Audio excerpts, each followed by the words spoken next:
नमस्कार, जय हिंद, वंदे मातरम। स्वागत है आप सभी का एग्जाम क्रैक के ऑनलाइन स्टडी प्लेटफॉर्म में। फ्रेंड्स, मैं बिहार शिक्षक भर्ती से संबंधित 1 से 5 तक की श्रृंखला का एक बहुत बेहतरीन यहाँ पे सेशन लेकर आए हैं, जिसमें आप पूरा का पूरा एक सैंपल पेपर यानी एक प्रीवियस पेपर का रिवीजन करने वाले हैं।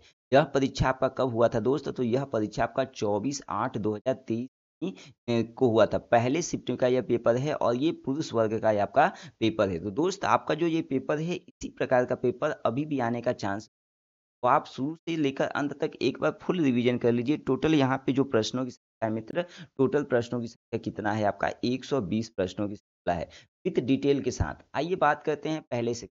पहले हमें क्या करना पड़ेगा? मैथ के सेक्शन को यानी मैथ वाले क्वेश्चन को रिवीजन करना पड़ेगा। पहला क्वेश्चन आपकी स्क्रीन पे क्या दे रखा है? कड़ी में 1 + 27/169 बराबर 1 + यक्स/13। हमें क्या करना है? इसमें यक्स का मान बताना यानी यक्स का वैल्यू। चार ऑप्शन दे रखा है 1, 14 -14/13 -27, उपयुक्त में से एक से अधिक या उपयुक्त में से कोई नहीं। पहले तो बात यहाँ पे हम करते हैं सॉल्यूशन की। देखिए दोस्त, हमारा यही क्वेश्चन दिया हुआ था और ये क्वेश्चन दिया हुआ था। सबसे पहले हम इसके अपान 1 करेंगे और 1 अपान करने पर यहाँ पे हम इसका एलसीएम लेंगे और एलसीएम लेंगे तो इसका गुणा यहाँ पे होगा, तो 169 और 27 को जोड़ेंगे आएगा 196 बटा 169 बराबर आपका कितना हो जाएगा? ए प्लस यक्स बटा के 13। अब देख रहे हैं कि यहाँ पे आपका ये क्या है? कड़ी है और कड़ी से जब ये बाहर निकलेगा तो 14 बटा के 13 बराबर 1 + यक्स बटा के 13। देखो दोस्त, अगर कोई वैल्यू आपका कड़ी में होता है तो उसका दो मान होता है, एक आपका प्लस में होता है और एक आपका क्या होता है? माइनस में। तो अगर प्लस वाला हम वैल्यू लेते हैं तो आपका 14/13 बराबर 1 + यक्स/13 होगा। अगर हम 1 को इधर लाते हैं, तो ये प्लस है तो माइनस हो जाएगा और 14/13 यानी यहाँ पे आपका क्या हो जाएगा? जैसे 14/13 दिया है और -1, इसका जब हम एलसीएम लेंगे तो हो जाएगा 13, यानी 14 में से 1 घटाएंगे 13 घटाएंगे, कितना आएगा दोस्त? आपका 1/13 आएगा। तो यहाँ पे आपका 1/13 बराबर यक्स/13। ये आपका यक्स 13 से 13 कट गया, यक्स बराबर कितना आया? 1। ये पहले के अकॉर्डिंग आया। अगर वही हम दूसरे के अकॉर्डिंग बात करते हैं, यदि वैल्यू माइनस में लेते हैं तो यहाँ पे -14/13 -1 बराबर कितना हो जाएगा? यक्स/13। और जब यहाँ पे आप जोड़ेंगे तो वहाँ पे आपका कितना आ जाएगा? -27/13 और ये 13 से 13 कट जाएगा तो आपका यक्स बराबर -27।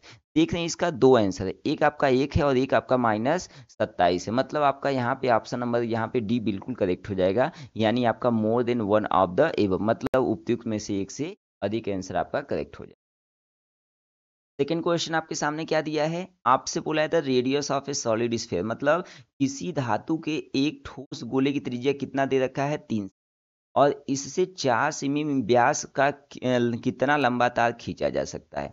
चार ऑप्शन दिया था, ये पहला ऑप्शन, दूसरा ऑप्शन, तीसरा ऑप्शन, 4 और 5।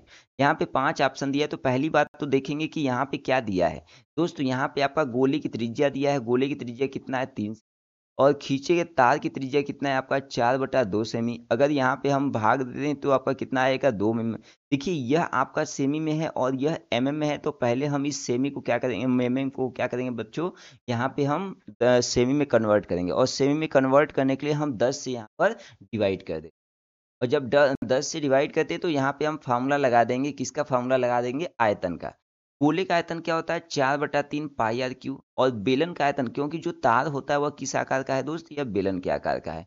और जो बेलन का आयतन होता है ये आपका पाई आर स्क्वायर एच। यहाँ पे सब मान रख देंगे तो 4/3 पाई। आर का मान कितना है दोस्त? आपका दिया हुआ 3, और 3 तो यहाँ पे क्यू है तो 3 बार गुणा हो जाएगा। यहाँ पे पाई है तो पाई, आर का मान कितना दिया हुआ था? तार का 2/10, 2/10 दो बार, यच का मान आपको निकालना है। यहाँ पर आपका क्या हो जाएगा दोस्त? यहाँ पे आपका 4 से ये आपका पूरा का पूरा क्या हो गया? कैंसिल हो गया।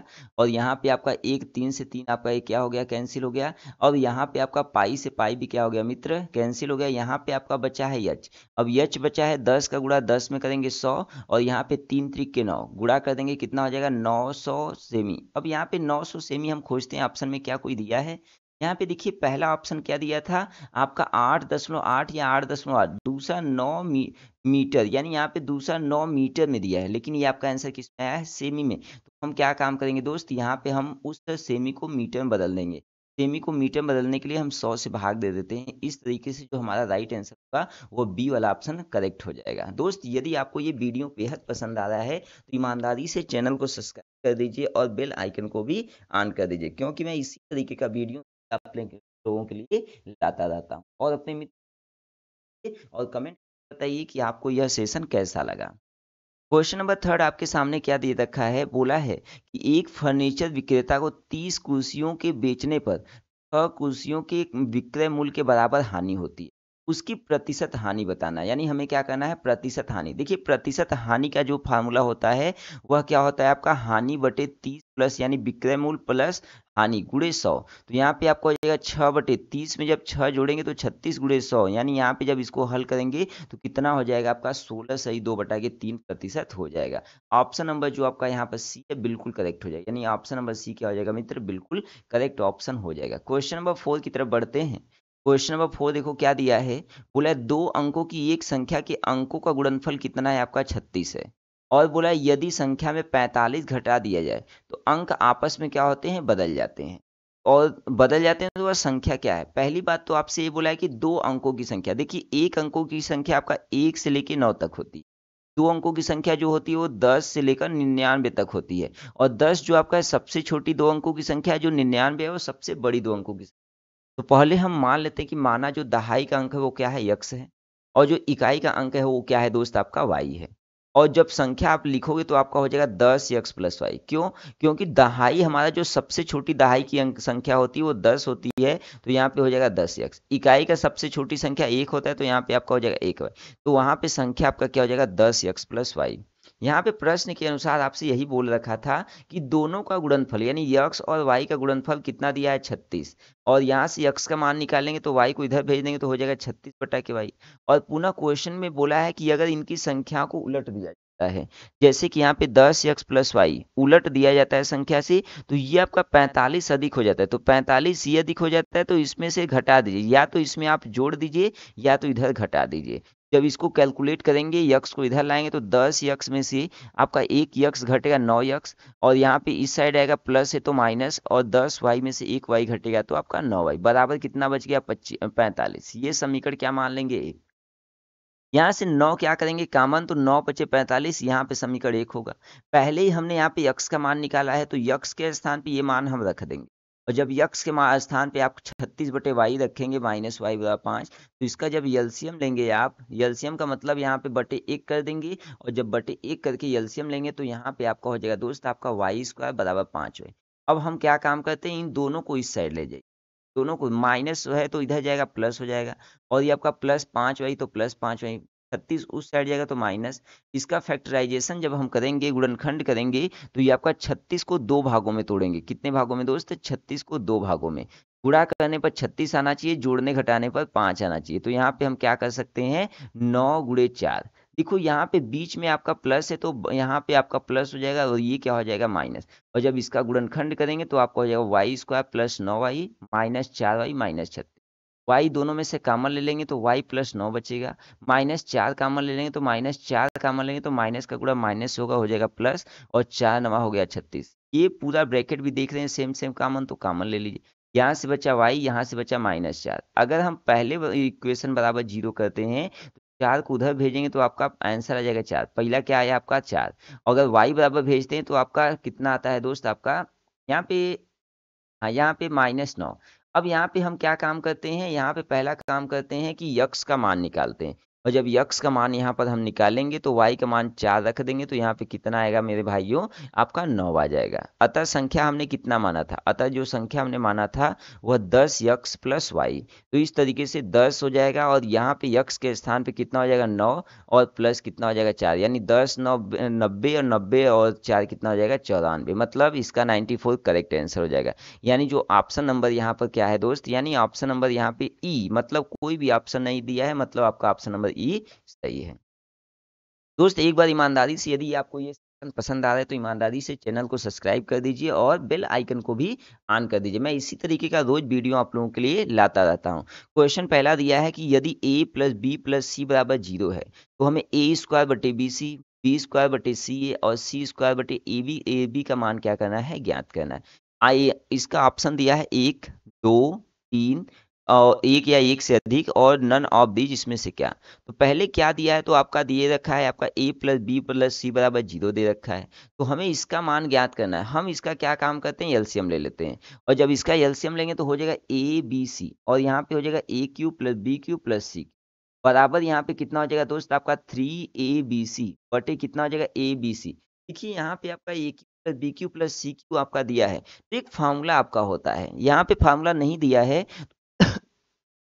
तो फार्मूला आप समझ लीजिए a cube plus b cube plus c cube का फार्मूला होता क्या है, यानी एक कोष्टक में आपका होता है a plus b plus c और दूसरे कोष्टक में आपका होता है a square plus b square plus c square minus a b minus b c minus c a होता है। तो इस कंडीशन में आपका यहाँ पर a plus b plus c के स्थान पे 0 हो जाएगा, तो आपका -3 ABC ही बचेगा, बटे क्या हो जाएगा आपका ABC।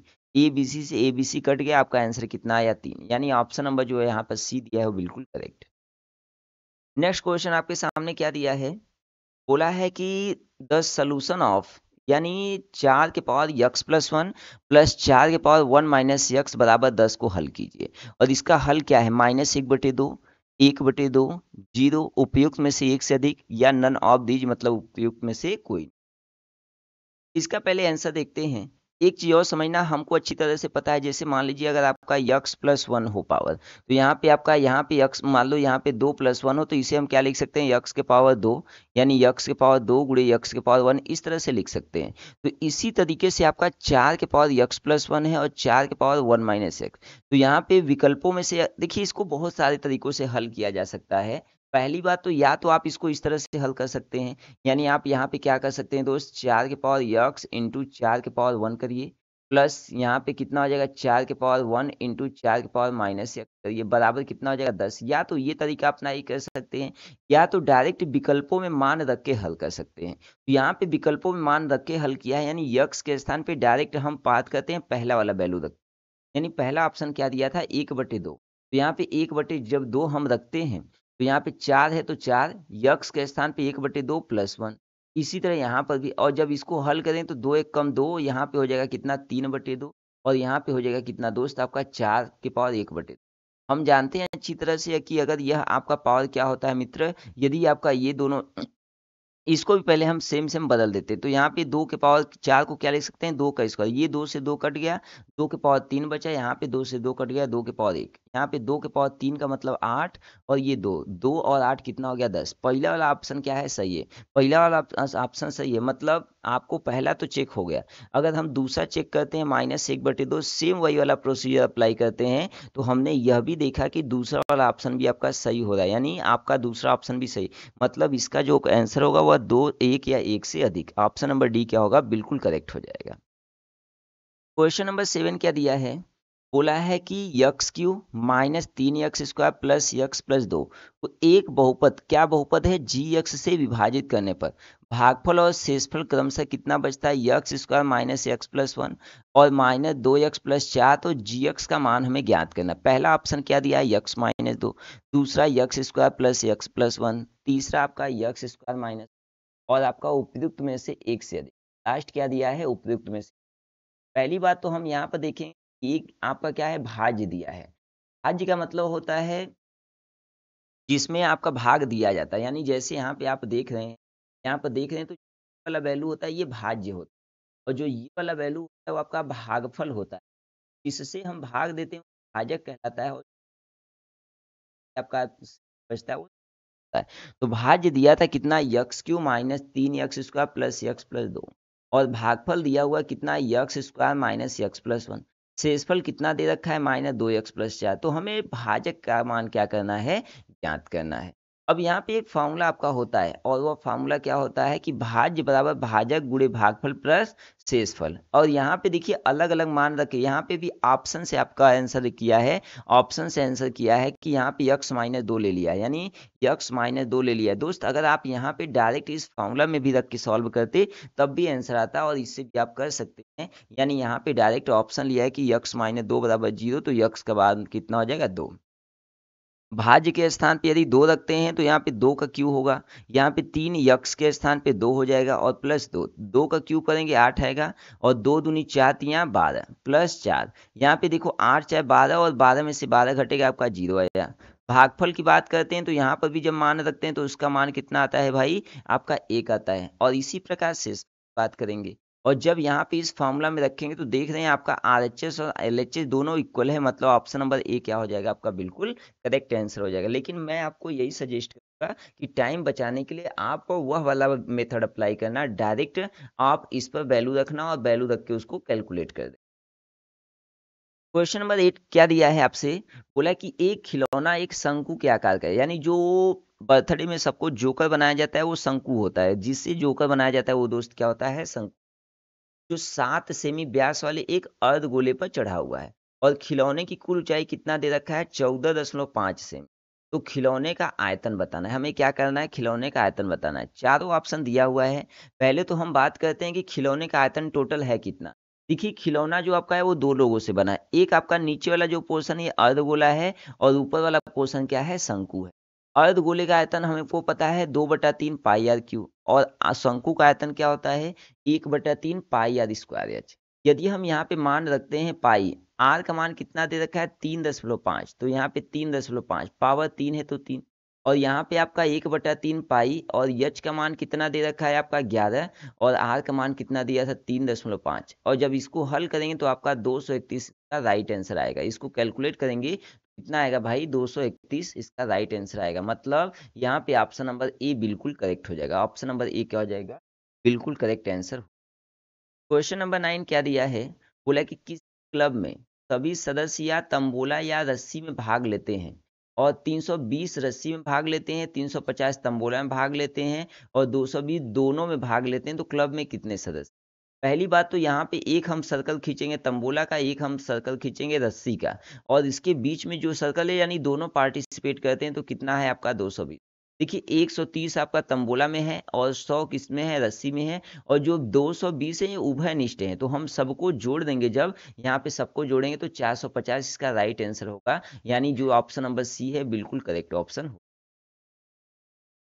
क्वेश्चन नंबर 10 आपके स्क्रीन पे दोस्त, एक बार फिर से आपसे प्रार्थना करते हैं, आपको लिए बताते हैं कि अगर आपको ये वीडियो पसंद आ रहा है तो प्लीज करके एक बार चैनल को सब्सक्राइब कर दीजिए और लाइक कर दीजिए, और कमेंट करिए कि जो आपका ये सेक्शन है बहुत ही शानदार चला रहा है दोस्त। आप क्योंकि आपका जो ये कमेंट होता है, जो आपका ये सब्सक्राइब होता है और जो आपका ये लाइक होता है, मेरे लिए मोटिवेशन का काम करता है।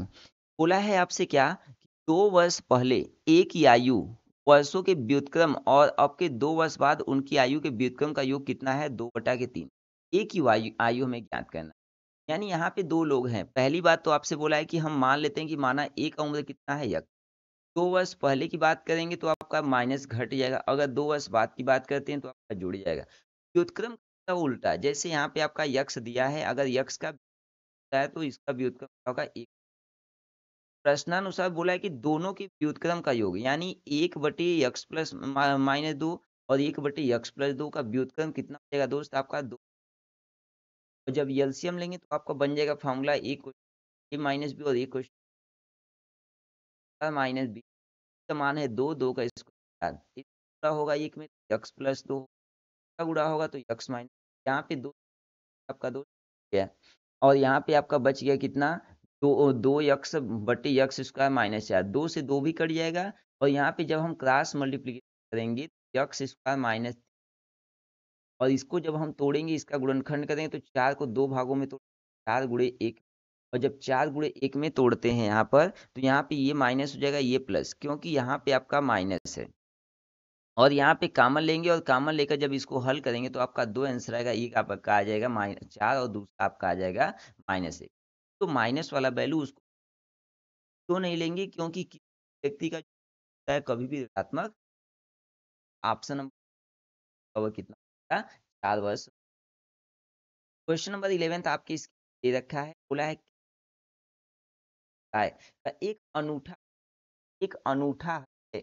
यहाँ पे ऑप्शन दे रखा था -2, 2, और क्या दिया है, ऑफ दीज x बराबर 2 और 3, 2y बराबर। हम जानते हैं अद्वितीय, जानते हैं एक आपका अनेक हल होता है, एक अनंत हल होता है, और एक आपका अद्वितीय।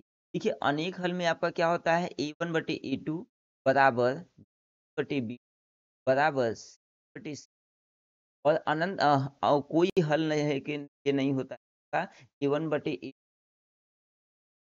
बराबर b/b डज नॉट आपका क्या, तो इस कंडीशन में यहाँ पे अद्वितीय है तो ये वाला कंडीशन अप्लाई कर देंगे और यहाँ पे यक्स के आगे एक और बटे आपका यहाँ पर ए2 के स्थान पे बराबर b1 के, जब इसको आप हल आपका मान आएगा और -2/3 मान हो सकता है, अतः कितने हल होंगे। क्वेश्चन नंबर 12 आपका क्या दिया है, बोला है एक वृत्त की 14 से और एक त्रिज्य खंड हल का सेक्टर 2.7 सेमी, त्रिज्य खंड यानी केंद्रीय कोण है ये 30, 60 अंश, 45 अंश, उपयुक्त हम त्रिज्य खंड, जैसे मान लीजिए आपका ये त्रिज्य खंड और जो ये आपका है कोण है, ये का कोण है और क्या है त्रिज्य खंड आपका होता है 360 गुणे पाई आर स्क्वायर बराबर कितना, बटे पाई का मान पता होता है 22 और आर का मान पर गुणा करेंगे 14 बराबर कितना, और जब यहाँ का मान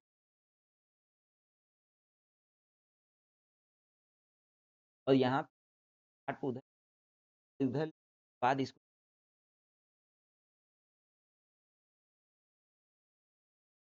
8 अंश करेक्ट है। क्वेश्चन नंबर 13 की तरफ बढ़ते हैं। क्वेश्चन नंबर 13 क्या दे रखा है, बोला है 15,600% वार्षिक ब्याज की दर से 9 माह का ब्याज क्या होगा, जबकि ब्याज तिमाही दे। ऑप्शन 4 आपके पास दिया हुआ है, तो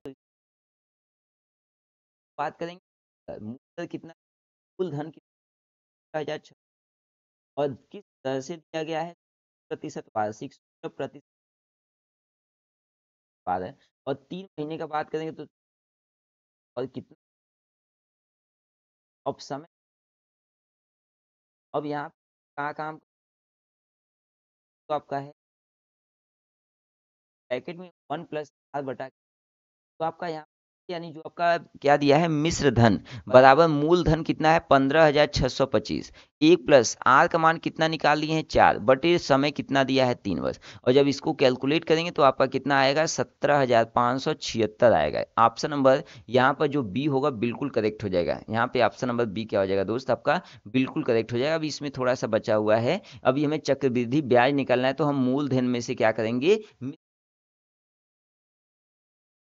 14 क्वेश्चन दिया है, यदि समीकरण 3 के एक्स स्क्वायर और -25 के एक्स प्लस के प्लस 8 के मूलों का गुणनफल कितना दिया है 3, तो के का मान देखिए, मूलों का गुणनफल हम जानते हैं कि द्विघात समीकरण में या बहुपद में अगर आपका यहाँ पर क्या रहता है ए एक्स स्क्वायर प्लस क्या होता है बी एक्स प्लस सी, तो इसके मूलों के गुणनफल होते हैं मूलों को योगफल, अगर मूलों का योगफल पूछता है तो आपका अल्फा प्लस बीटा, और अल्फा प्लस बीटा बराबर कितना माइनस गुणनफल अल्फा बटा के ए।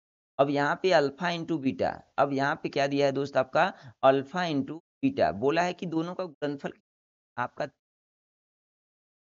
और सी का मान यदि तो आपका ए का मान होगा 3 का मान हो गया 8 बट ए दिया है, तो अब यहाँ पे +8 बराबर 9, क्योंकि 3 में और 8 को उधर अब क्या हो जाएगा 1 होगा, करेक्ट आंसर हो जाएगा। 15 लाख से संबंधित दिया, यानी लाग √2 यानी लाग बेस में √2 और 32 का मान, तो पहले तो हम बात यहाँ पे करेंगे, यहाँ पे 32 है तो 32 को हम क्या लिख सकते हैं कड़ी में 2। देखिए आपका एक फार्मूला होता है, अगर मान लीजिए यहाँ पे लाग 10 है और फिर यहाँ पे लाग 10 या कुछ भी हो सकता है, मतलब ये वाला वैल्यू और ये वाला वैल्यू जो आपका मान होता है, जो आपका आधार यानी बेस होता है, अगर ये दोनों बराबर होता है तो ये आपका ये को इसका मान हो जाता है। यानी अगर आपका क्वेश्चन में दे दे लाग ए और फिर यहाँ पर ए, तो इसका मान क्या होता है 1 होता है। तो यहाँ पर देख रहे हैं ये भी कड़ी में 2 है, ये भी कड़ी में 2 है, तो इसका मान कितना होगा 1। 10 को हमने पहले निकाल लिया था, तो यहाँ पे हो जाएगा आपका 10, इस तरीके से 10 का गुणा 1 में करेंगे 10 आएगा। ऑप्शन नंबर सी क्या हो जाएगा बिल्कुल करेक्ट ऑप्शन। क्वेश्चन नंबर 16 क्या दिया है? एक समकोण त्रिभुज की ऊंचाई इसके आधार से 6 सेमी कम है। यदि अतिभुज यानी कड़ी में 218 सेमी है तो अन्य दो भुजाएं सेमी में ज्ञात की, यानी सेमी में है। क्या क्या है? 4 ऑप्शन आपके सामने दिया है। तो हम यहाँ पे त्रिभुज के विकर्ण की बात करते हैं तो त्रिभुज का विकर्ण आपका कितना दिया है? कड़ी में 218 सेमी, और इसकी ऊंचाई हम मान लेते हैं कितना? यक्स। और त्रिभुज का आधार कितना? X plus 6। अगर पाइथागोरस प्रमेय की बात करते हैं, क्योंकि यहाँ पे आपका विकर्ण का बात बोला है तो यहाँ पे एक समकोण जाएगा, और हम जानते हैं जो सबसे बड़ी भुजा होती है वो कर्ण कहलाती है, और जो कोण के सामने की भुजा होती है वो लंब कहलाती है, तो जो बच जाता है वह आधार। तो यहाँ पे कर्ण स्क्वायर बराबर यानी लंब स्क्वायर प्लस आधार स्क्वायर बराबर कर्ण का स्क्वायर। यहाँ पे आपका x square a plus b का होल स्क्वायर हो जाएगा, a square plus b square plus 2ab। यहाँ पे स्क्वायर करेंगे कड़ी आपका हट गया, और जब यहाँ पे हम क्या काम करेंगे, इसको इस साइड लाएंगे तो ये प्लस है तो माइनस, और यहाँ पे यक्स स्क्वायर तो यक्स स्क्वायर 12 यक्स यहाँ पर है, यहाँ पे आपका हो जाएगा कि दोस्त पहले 2 यक्स यहाँ से 2 यक्स स्क्वायर होगा, और यहाँ पे 12 यक्स, और इसको इधर लाएंगे तो आपका घट जाएगा, और 2 कॉमन लेंगे तो ये आपका यहाँ पे ये वैल्यू आएगा। और जब इसका फैक्टराइजेशन करेंगे तो यह कितने में जाएगा? आपका 13 गुणे 7।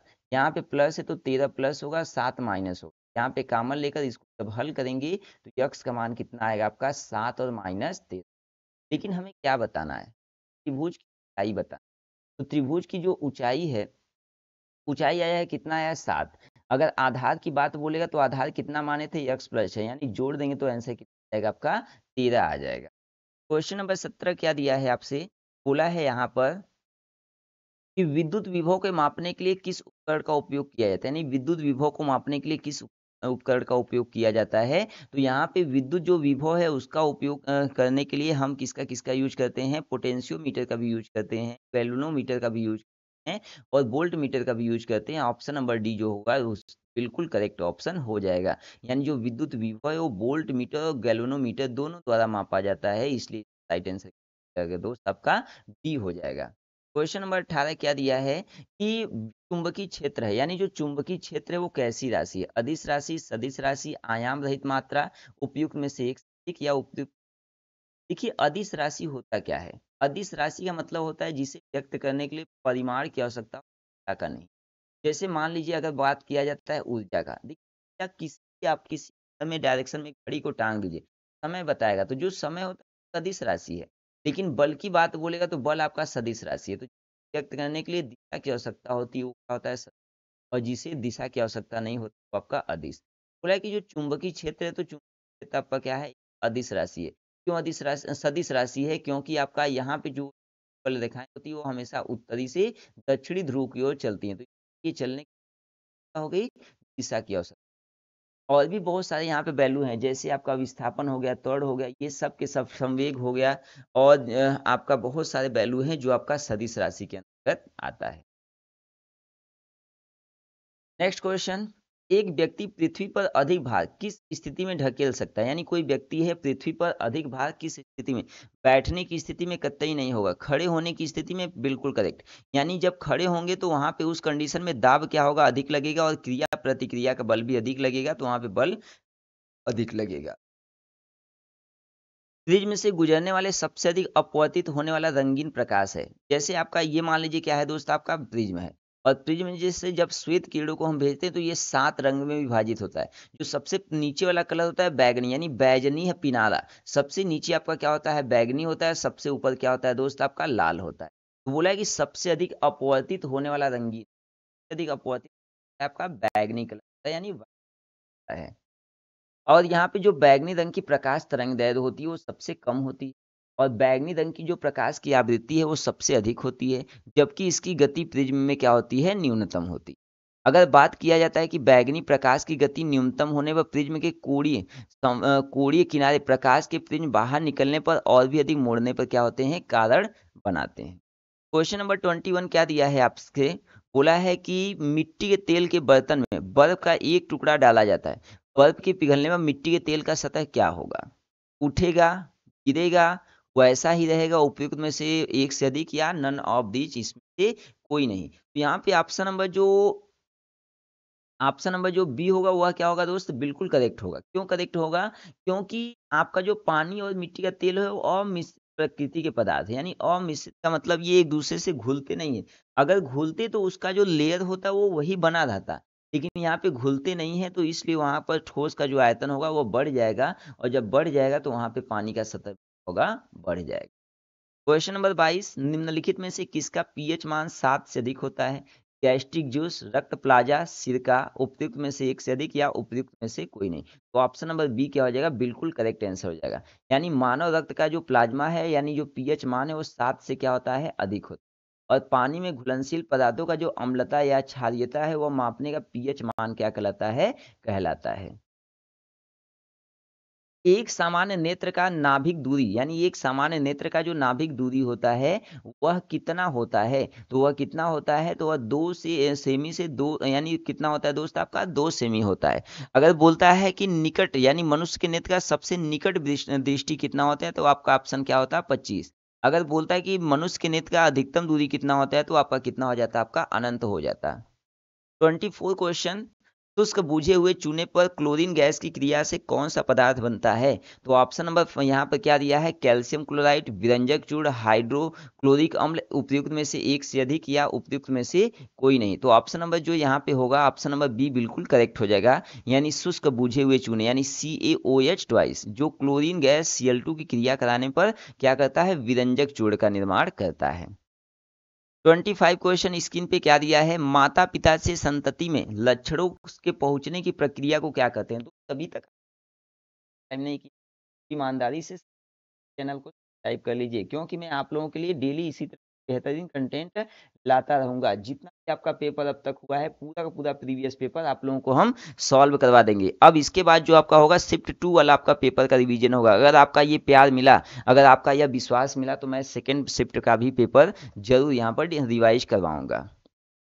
यानी वेरिएशन आपका क्या दिया है? माता पिता संतति के लक्षणों के पहुंचने की प्रक्रिया को लोग क्या कहते हैं? तो आनुवंशिकता कहते हैं। यानी जो माता पिता के लक्षण होते हैं वह आनुवंशिकता का लक्षण कहलाता है। ऑप्शन नंबर बी क्या होगा? बिल्कुल करेक्ट आंसर हो जाए। यानी वे लक्षण जो जीवधारियों में पीढ़ी दर पीढ़ी संचलित होते हैं उसे क्या कहते हैं? आनुवंशिक लक्षण कहलाता है। इसमें आपके बहुत सारे रोग भी हो सकते हैं, बहुत सारी चीजें, जैसे आप देखेंगे अगर किसी फैमिली में कोई व्यक्ति बहुत गंजा है तो उसके मैक्सिमम फैमिली वाले भी गंजे ही होते हैं, तो ये आनुवंशिकता का प्रभाव होता है। ओम के नियम के सत्यापन के लिए ध्यान रखने वाली बात क्या है?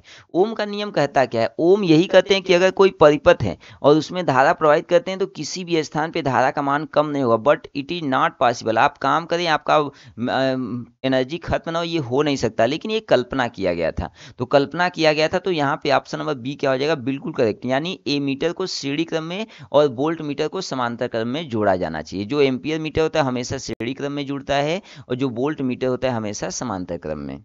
लोहे के बुरादे में तनु हाइड्रोलिक अम्ल डालने से क्या होता है? तो यह डालने से हाइड्रोजन गैस और आयरन क्लोराइड का उत्पादन होता है। जैसे कि यहाँ पर आप देख सकते हैं, यहाँ पे आपका क्या है? आयरन, और ये आपका है हाइड्रोक्लोरिक अम्ल, और जब ये रिएक्शन करता है तो आयरन क्लोराइड और हाइड्रोजन गैस में यह रूपांतरित हो जाता है, बदल जाता है। 28 क्वेश्चन, बाढ़ को रोकने के लिए सबसे उत्तम विधि, यानी बाढ़ को रोकने के लिए सबसे उत्तम विधि कौन सा है? वनारोपण है। कौन सा है दोस्त? आपका वनारोपण है। यानी वनारोपण आपका बिल्कुल करेक्ट होगा। यानी बाढ़ जैसी प्राकृतिक आपदा को रोकने तथा इसके तहत जल प्रवाह से होने वाले जन धन हानि से बचाव के लिए वनारोपण सर्वोत्तम विधि मानी जाती है। क्वेश्चन नंबर 29 दिया है क्या? खाने के डिब्बों पर जिंक के बजाय टीन की परत चढ़ी होती है, क्यों होती है? पहला दिया है कि आपका जिंक टीन की तुलना में महंगा होता है। दूसरा, टीन की तुलना में जिंक का गलनांक क्या होता है? अधिक होता है। और तीसरा आपका क्या दिया है कि टीन की तुलना में जिंक अधिक प्रतिक्रियाशील है। और आपका फिर क्या दिया है? उपयुक्त में से एक से अधिक या नन ऑफ दीज। तो ऑप्शन नंबर सी आपका क्या होगा? बिल्कुल करेक्ट। यानी खाने के डिब्बों पर जिंक के बजाय टीन की परत चढ़ी होती है, क्यों होती है? क्योंकि टीन की तुलना में जिंक अधिक प्रतिक्रियाशील होती है, और यह जिंक भोजन में पाए जाने वाले साधारण एसिड के साथ क्या करती है? प्रतिक्रिया करके भोजन को विषाक्त बना देता है। अंडाशय द्वारा कौन सा कार्य किया जाता है? डिंब का निर्माण, प्रोज प्रोजेस्टेरोन का स्राव, एस्ट्रोजन का स्राव, और उपयुक्त में से एक से अधिक या नन ऑफ दीज। तो ऑप्शन नंबर डी क्या हो जाएगा? बिल्कुल करेक्ट। यानी आपका उपयुक्त में से एक से अधिक क्यों होगा? क्योंकि अंडाशय जो होता है महिलाओं में ग्रंथियों की एक जोड़ी होती है, जो महिला लक्षणों में महत्वपूर्ण भूमिका निभाते हैं। और अंडाशय के प्रमुख कार्य क्या क्या हैं? डिंब का कार्य करना है, एस्ट्रोजोन का कार्य करना है, प्रोस्टोरोन का नामक हार्मोन बनाता है। ये सारे के सारे काम होते हैं, इसका पर्सनल काम नहीं होता है। इमली में कौन सा अम्ल पाया जाता है? मेथेनोइक अम्ल, टार्टरिक अम्ल, लैक्टिक अम्ल, उपयुक्त में से एक से अधिक, none of these. Option number B क्या हो जाएगा? बिल्कुल करेक्ट। यानी जो आपका इमली होता है उसमें आपका टार्टरिक अम्ल पाया जाता है। और इसमें कुछ आंसर आपका दिया है, कुछ और भी पॉइंट दिया है, यानी आपका कुछ खाद्य पदार्थ उसमें पाए जाने, और अगर सिरका का बात बोलता है तो उसमें एसिटिक अम्ल पाया जाता है। सेब में मौलिक अम्ल पाया जाता है, दूध में लैक्टिक अम्ल पाया जाता है, नींबू का रस में सिट्रिक अम्ल पाया जाता है, और अंगूर में आपका टार्टरिक अम्ल पाया जाता है। क्लोरोफार्म क्या होते हैं? यानी जो क्लोरोफार्म होते हैं वो क्या होते हैं? यह प्राणियों के पाचन नाल में उपस्थित बैक्टीरिया, गर्म चश्मों में पाए जाने वाले बैक्टीरिया, अति ठंडे वातावरण में पाए जाने वाले बैक्टीरिया, और more than one of above या none of these. Option number a बिल्कुल करेक्ट हो जाएगा। यानी प्राणियों के पाचन नाल मुख्य रूप से आंत में पाए जाते हैं, और बैक्टीरिया समूह को कोलीफॉर्म कहा जाता है। और कोलीफॉर्म बैक्टीरिया भू सतह के जल में, मिट्टी तथा पौधों में भी क्या होते हैं? पाए जाते हैं। और यह क्या होता है? बहुत हानि बैक्टीरिया नहीं होती, यानी यह हानिकारक बैक्टीरिया नहीं होती, यानी यह हमें बहुत अधिक क्षति नहीं पहुंचाती है। क्वेश्चन नंबर 33, भारत की संसद के नए भवन के प्रभारी वास्तुकार का नाम क्या है?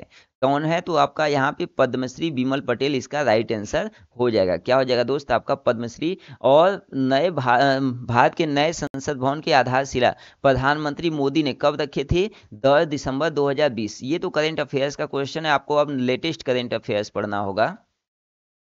34 क्वेश्चन दिया है, क्या केवल संविधान सभा के सदस्यों के चुनाव में भाग लेने वाले भारत की वयस्क आबादी के मतदाताओं की प्रभावी प्रतिशत क्या थी? तो ये आपका कितना था? आपका 10 से 15% था। कितना था दोस्त? 10 से 15%। और भारतीय संविधान सभा की प्रथम बैठक कब की गई थी? तो 9 दिसंबर 1946 ईस्वी को की गई थी। और दिल्ली में अस्थायी अध्यक्ष सच्चिदानंद सिन्हा की अध्यक्षता में अस्थायी अध्यक्ष को क्या किया गया था? चुना गया था। क्वेश्चन नंबर यहाँ पर क्या दे रखा है? 35। किस राज्य ने अप्रैल 2023 में ट्रांसजेंडर समुदाय को ओबीसी का दर्जा दिया था? तो यहाँ पे ऑप्शन नंबर जो बी होगा बिल्कुल करेक्ट, यानी मध्य प्रदेश। ये भी आपका करंट अफेयर्स का क्वेश्चन है, तो ये आपका उतना इंपॉर्टेंट नहीं है। 36 क्या दिया है? मोहम्मद बिन तुगलक के शासनकाल में भारत आए प्रसिद्ध मुस्लिम खोजकर्ता इब्न बतूता किस देश के निवासी थे? तो किस देश के? अफगानिस्तान, मोरक्को, इराक, उपयुक्त में से एक से अधिक, और नन ऑफ दीज। तो यहाँ पे ऑप्शन नंबर बी क्या हो जाएगा? बिल्कुल करेक्ट हो जाएगा। क्या हो जाएगा दोस्त? आपका मोरक्को ऑप्शन बिल्कुल करेक्ट हो जाएगा। 37, हाल ही में भारत का पहला केबल स्टे रेल पुल बनाया गया है, यानी केबल स्टे पुल बनाया गया है। कहाँ पे बनाया गया है दोस्त? आपका जम्मू और कश्मीर में। इसका राइट आंसर सी हो जाएगा। अब जम्मू कश्मीर में बनाया गया है, तो यह भारत का या देश का पहला केबल स्टे रेल पुल जो अंजी नदी पर बनाया गया है। किस नदी पर बनाया गया है? आपका अंजी नदी पर बनाया गया है। और यह पुल टोटल कितना लंबा है? आपका 725 मीटर लंबा है। और कितना इसकी ऊंचाई है? 331 मीटर यह ऊंचा है। और यह पुल उधमपुर श्रीनगर बारामूला रेल परियोजना का महत्वपूर्ण हिस्सा है। और अंजी नदी चेनाब नदी की सहायक नदी है। ये भी याद रखना कि अंजी नदी किस नदी की सहायक नदी है? चेनाब नदी की सहायक नदी। प्लांट किस राज्य में स्थापित किया जाएगा? यानी जो आपका ये भारत का पहला अर्धचालक सेमीकंडक्टर निर्माण प्लांट है, वो किस राज्य में स्थापित किया जाएगा? ऑप्शन नंबर ए बिल्कुल करेक्ट। यानी कहाँ पे किया जाएगा दोस्त? आपका गुजरात में किया जाएगा। कहाँ पे किया जाएगा? गुजरात में। 39 क्वेश्चन, 1917 में चंपारण सत्याग्रह के दौरान भारत में महात्मा गांधी जीवन पहले ज्ञात प्रयास के पीछे कौन थे? तो पहले कौन थे? ऑप्शन नंबर यहाँ पे आपका सी चलाया जाएगा, नहीं, इरविन थे। यानी गांधी जी की लोकप्रियता के कारण चंपारण सत्याग्रह के दौरान उन्हें रोकने के लिए एक ब्रिटिश बागान प्रबंधन जो इरविन ने कार्यवाही करने का निर्णय लिया था। यानी कार्यवाही करने का क्या किया था? निर्णय लिया था। तो यहाँ पे इरविन क्या हो जाएगा? आपका यहाँ पे करेक्ट हो जाएगा। इरविन क्या हो जाएगा दोस्त? आपका करेक्ट हो जाएगा। क्वेश्चन नंबर 40 आपके स्क्रीन पे क्या दिया है? निम्नलिखित में से कौन सा देश हाल ही में गठित 12U2 ग्रुपिंग का सदस्य है? तो कौन सा आपका है? पहला ऑप्शन दिया था ए भारत, दूसरा इजराइल, तीसरा है संयुक्त अरब अमीरात, फिर मोर देन वन ऑफ एबव या नन ऑफ दीज। इसमें से कौन सा ऑप्शन आपका करेक्ट होना चाहिए? तो ऑप्शन नंबर डी क्या हो जाएगा? बिल्कुल करेक्ट हो जाएगा। यानी जिसका गठन कब हुआ था? 2021 में किया गया, और इस गठन में भारत, इजराइल, संयुक्त राष्ट्र अमेरिका, संयुक्त अरब अमीरात और 12U2 को पहले वेस्ट एशियन क्वाड भी कहा जाता है। ये भी याद रखना, पहले वेस्ट इंडियन एशियन क्वाड किसे कहा जाता है? तो 12U2 को कहा जाता है। फिलहाल इसका राइट आंसर डी होगा। 41 क्वेश्चन, 17 मार्च 2023 को अंतर्राष्ट्रीय आपराधिक न्यायालय ICC ने किसके विरुद्ध गिरफ्तारी वारंट जारी किए? तो किसके विरुद्ध किए? पहला ऑप्शन बिल्कुल करेक्ट होगा, यानी रूसी राष्ट्रपति व्लादिमीर पुतिन के खिलाफ ये हुआ था। यानी अंतर्राष्ट्रीय आपराधिक न्यायालय जो ICC ने मार्च 2023 में रूसी राष्ट्रपति व्लादिमीर पुतिन को एक अन्य रूसी अधिकारी के विरुद्ध गिरफ्तारी वारंट जारी किया। और ये पहली बार हुआ जब ICC ने UN सुरक्षा परिषद के 5 अस्थायी सदस्यों में से किसी एक के खिलाफ क्या किए थे? गिरफ्तारी का वारंट जारी किए थे। 42 क्वेश्चन आपकी स्क्रीन पे दिया है। थोड़ा सा वीडियो लंबा हो रहा है दोस्त, थोड़ा सा हम जल्दी जल्दी यहाँ पे करते हैं, थोड़ा सा फास्ट हम करते हैं, वीडियो काफी लंबा है। 42 क्वेश्चन आपकी स्क्रीन पे दिया है। तृतीय भारत प्रशांत द्वीपीय सहयोग मंच FIPCIC शिखर सम्मेलन आयोजित हुआ था। कहाँ पे आयोजित हुआ था? तो आपका पापुआ न्यू गिनी में आयोजित हुआ था। ये आपका करंट अफेयर्स का क्वेश्चन, उतना इंपॉर्टेंट आपका नहीं है। 43 क्वेश्चन आपकी स्क्रीन पे क्या दे रखा है?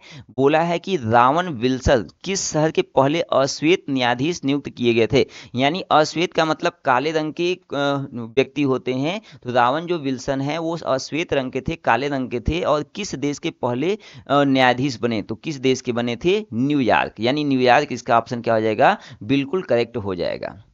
44 क्वेश्चन, निम्नलिखित में से किस देश की संसदीय समिति ने हाल ही में सिफारिश की है कि भारत को नाटो प्लस समूह का हिस्सा बनाना चाहिए? ये आपका ऑप्शन नंबर बी करेक्ट होगा। यानी आपका ये आपका करंट अफेयर्स का क्वेश्चन है, तो अब तो आपका ये इंपॉर्टेंट नहीं है, आपका ये करंट अफेयर्स का क्वेश्चन है। अंतर्राष्ट्रीय बुकर पुरस्कार 2023 दिया गया है, यानी किसको दिया गया है? आपका जार्जी गोस्पोदियो को दिया गया। ये भी आपका करंट अफेयर्स का, ये भी आपका इंपॉर्टेंट नहीं है। अब आपका लेटेस्ट करंट अफेयर्स पढ़ना पड़ेगा। मैं लेटेस्ट करंट अफेयर्स का वीडियो जल्द ही लेकर आऊंगा, आप लोगों के प्यार और समर्पण की वजह से। ट्विटर के नए मुख्य कार्यकारी अधिकारी CEO कौन है? तो वह कौन है दोस्त? आपके लिंडा याकरिनो जी हैं। और ये भी आपका करंट अफेयर्स का क्वेश्चन है, ये भी उतना इंपॉर्टेंट नहीं है। 47 क्वेश्चन क्या बोला है? भारत की 2011 की जनगणना के अनुसार बिहार की कुल महिला साक्षरता दर कितनी है? तो कुल महिला साक्षरता दर कितनी है दोस्त? यहाँ पे कोई भी ऑप्शन सही नहीं है, क्योंकि महिला साक्षरता दर कितना है आपका? 51.5%। अगर पुरुषों की साक्षरता दर बोलेगा तो आपका 71.2% हो जाएगा। सुभद्रा देवी, जिसको 2023 में पद्मश्री पुरस्कार सम्मानित किया गया है, वह जानी जाती है, किससे जानी जाती हैं? तो वह पेशर मेसी कलाकार के रूप में जानी जाती हैं। और सुभद्रा देवी 87 साल की उम्र में इनको यह योगदान मिला, और 2023 में पद्मश्री से उन्हें सम्मानित किया गया। छोटा नागपुर क्षेत्र में जो मुंडा संथाल निम्नलिखित में से किस पेड़ की पूजा करते हैं? तो किस पेड़ की पूजा करते हैं? तो यहाँ पे कौन सा हो जाएगा दोस्त? आपका यहाँ पे दिया है आम, उसके बाद आपका दिया हुआ है कितना? यहाँ पे आपका यहाँ पे आम है, आम के बाद आपका हो जाएगा कितना? इमली, आम और कदम। यानी ऑप्शन नंबर जो सी है बिल्कुल करेक्ट हो जाएगा। ऑप्शन नंबर सी क्या हो जाएगा? बिल्कुल आपका करेक्ट हो जाएगा दोस्त। यानी जो छोटा नागपुर के पठारी क्षेत्रों में निवास करने वाले मुंडा और संथाल जनजाति है लोग कदम और महुआ वृक्षों की क्या करते हैं? पूजा करते हैं। और सरहुल त्योहार संथाल जनजाति द्वारा मनाया जाने वाला प्रमुख त्योहार है। 50 क्वेश्चन आपकी स्क्रीन पे सुपर फास्ट तरीके से मैंने 50 क्वेश्चन का रिवीजन करवा दिया है। यानी निम्नलिखित में से किसकी खेती जायद के मौसम में की जाती है? किसकी खेती की जाती है? तो यहाँ पे ऑप्शन बोला है खरबूजा, खीरा, तरबूज, उपयुक्त में से एक से अधिक या none of these. Option number जो डी होगा वो बिल्कुल करेक्ट हो जाएगा। क्यों हो जाएगा? क्योंकि जो भारत में जायद की खेती होती है वो मौसम में उगाई जाने वाली प्रमुख फसल में क्या है? खरबूजा, तरबूज, खीरा, ककड़ी, मूंग, जूट, तोरई, भिंडी इत्यादि। लेकिन यहाँ पे पे बहुत सारे ऑप्शन दिया है, इसलिए ऑप्शन नंबर डी क्या हो जाएगा, बिल्कुल करेक्ट ऑप्शन हो जाएगा। भारत में कुल कितने मौसम पाए जाते हैं, 3। कौन कौन सा, रबी हो गया, खरीफ हो गया और जायद। अगर रबी फसलों की शीत ऋतु से बात करते हैं, शीत ऋतु में अक्टूबर से दिसंबर तक के बीच में बोया जाता है, तथा ग्रीष्म ऋतु के आरंभ में अप्रैल से जून के मध्य काटा जाता है। और इस मौसम की प्रमुख फसलें कौन कौन सी हैं, प्रमुख फसलें गेहूं हो गया, जौ हो गया, मटर हो गया, चना हो गया इत्यादि। अगर खरीफ फसलें जून जुलाई मानसून के आगमन के साथ बोई जाती हैं, और ये कब होता है, आपका अक्टूबर नवंबर शीत ऋतु के आगमन के साथ क्या कर ली जाती है, काट ली जाती है। नेक्स्ट क्वेश्चन, भूकंप के संबंध में निम्नलिखित में से कौन सा कथन सत्य है, तो ऑप्शन नंबर पहला क्या दिया है आपका, त्रितरंगे अनुप्रस्थ होती हैं, या धरातल पर उद्गम केंद्र के ऊपर का स्थान अभिकेंद्र होता है, और आपका जानवरों के व्यवहार का अध्ययन स्थानीय लोगों द्वारा अपनाई गई भूकंप की भविष्यवाणी के लिए है, और more than one of above या none of these. Option number यहाँ पे डी बिल्कुल करेक्ट होगा। इसके बहुत सारे ऑप्शन हो सकते हैं, यानी भूकंप तरंगों के धरातल पर उद्गम केंद्र के ऊपर स्थान को अभिकेंद्र कहा जाता है, और भूकंप के भविष्यवाणी करने के लिए जानवरों के व्यवहार का भी अध्ययन किया जाता है, तो इसलिए आपका इसमें दोनों ऑप्शन सही है, तो इसलिए ऑप्शन नंबर डी बिल्कुल करेक्ट हो जाएगा। क्वेश्चन नंबर, यहाँ पे क्वेश्चन नंबर क्या दे रखा है, 52। क्वेश्चन नंबर 52 आपकी स्क्रीन पे दिया है कि निम्नलिखित में से कौन सा कथन उत्तरी अमेरिका महाद्वीप के लेक सोपीरियर संबंध से सत्य है, यानी यह विश्व का खारे जल का सबसे बड़ा झील समूह है। दूसरा, यह कनाडा और यूएसए के मध्य भौगोलिक सीमा बनाती है। तीसरा, यह दोनों देशों के मध्य लगभग 1700 किमी लंबी सीमा रेखा बनाती है। और उपयुक्त में से एक से अधिक या उपयुक्त में से कोई नहीं। ऑप्शन नंबर जो बी होगा बिल्कुल करेक्ट हो जाएगा, यानी जो सुपीरियर झील है वह उत्तरी अमेरिका महाद्वीप, कनाडा और संयुक्त राष्ट्र अमेरिका के मध्य भौगोलिक सीमा बनाती है। और सुपीरियर झील जो आपका है विश्व की तीसरे सबसे बड़ी झील है, और यह सुपीरियर झील सहित यूएसए की सीमा में संयुक्त रूप से जुड़ी हुई 5 झीलें, कौन कौन सा, पश्चिम से पूर्व, और आपका मासिगन, ह्यूमर और इरी और ओंटारियो स्थित है। 53 क्वेश्चन, पृथ्वी की जुड़वा ग्रह किसको माना जाता है, यानी पृथ्वी की जुड़वा ग्रह किसको माना जाता है, तो शुक्र ग्रह को जुड़वा बहन माना जाता है। क्यों माना जाता है, क्योंकि इसका लगभग आकार और इस पर जो वायुमंडल है लगभग लगभग सेम हो जाता है। निम्नलिखित में से कौन सा देश अमेजन नदी बेसिन का एक हिस्सा है, तो वह कौन सा है आपका, वेनेजुएला, यानी वेनेजुएला आपका जो है वह अमेजन नदी का हिस्सा है। यानी अमेजन नदी विश्व की सर्वाधिक विस्तृत व द्वितीय सबसे लंबी नदी है, और यह नदी दक्षिण अमेरिका महाद्वीप में एंडीज पर्वत से निकलकर यह नदी अमेरिका देश के पेरू, ब्राजील, आपका Bolivia, Ecuador, Colombia, Venezuela, Guyana और सूरीनाम से होते हुए प्रवाहित होती है, और अटलांटिक महासागर में गिर जाती है। 55 क्वेश्चन आपसे बोला है क्या कि निम्नलिखित में से कौन सा विकल्प पृथ्वी की सतह से शुरू होकर वायुमंडल का सही क्रम है। तो पहले देखिए, सबसे पहले आपका क्या आता है, थर्पोस्फीयर, मतलब आपका समताप मंडल, उसके बाद मध्य मंडल, उसके बाद ताप मंडल, उसके बाद बही, यानी पहले क्षोभ मंडल, फिर समताप मंडल, मध्य मंडल, ताप मंडल, बहिमंडल। ऑप्शन नंबर ए बिल्कुल करेक्ट हो जाएगा। ऑप्शन नंबर ए क्या हो जाएगा दोस्त, आपका बिल्कुल करेक्ट हो जाएगा। स्थानांतरणीय कृषि में स्थानीय नाम संबंधित देश की सही युग्म है।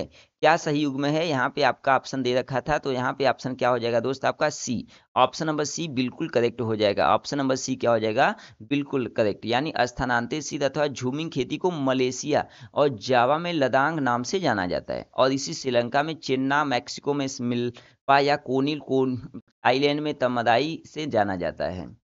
और यहाँ पे कुछ और भी चीजें हैं, जैसे वेवर दहियार की बात करेंगे तो बुंदेलखंड में, दीपा जो आपका है बस्तर जिला में, बत्रा कहाँ पे है, दक्षिण पूर्व राजस्थान में, पोडू क्या है आपका आंध्र प्रदेश में, और जो कुंवारी है और केरल पश्चिम घाट में।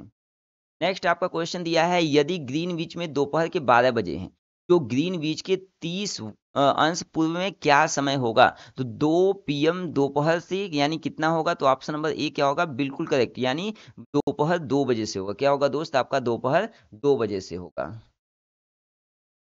महासागरीय पर्पटी के मुख्य खनिज घटक क्या है, खनिज घटक मुख्य क्या है आपका, सिलिका और मैग्नीशियम, इसका राइट आंसर हो जाएगा। और इसकी मोटाई कितना है, तो मोटाई अगर पूछता है तो आपका इसका मोटाई 5 से 10 किलोमीटर तक पाई जाती है, और इसमें कायांतरित चट्टानों का अभाव होता है।